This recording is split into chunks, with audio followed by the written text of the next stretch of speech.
Hello दोस्तों, हम गाने जा रहे हैं करवा चौथ के एक भजन गीत। अगर अच्छा लगे तो लाइक सब्सक्राइब और कमेंट बॉक्स में जरूर बताइए। उगाया चंदाया जोर भैले हो, उगाया चंदाया जोर भैले हो, सब सुहागिन नीरजल पास कैले हो, सब सुहागिन नीरजल पास कैले हो।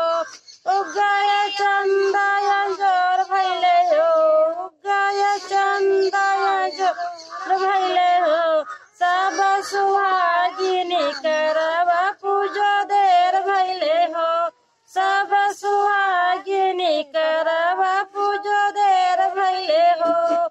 उगाया चंदाया जोर भैले हो, उगाया चंदाया जोर भैले हो, सब सुहागिनी अर्घ दिया देर भैले हो, सब सुहागिनी अर्घ दिया देर भैले हो।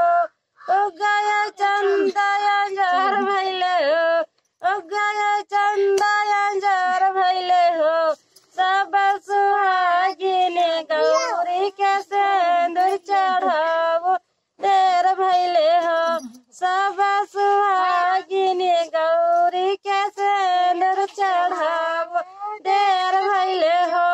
उगाया चंदाया जोर भैले हो, उगाया चंदा अंजर भैले हो, सब सुहागिनी गौरी के सिंदूर चढ़ावो देर भैले हो।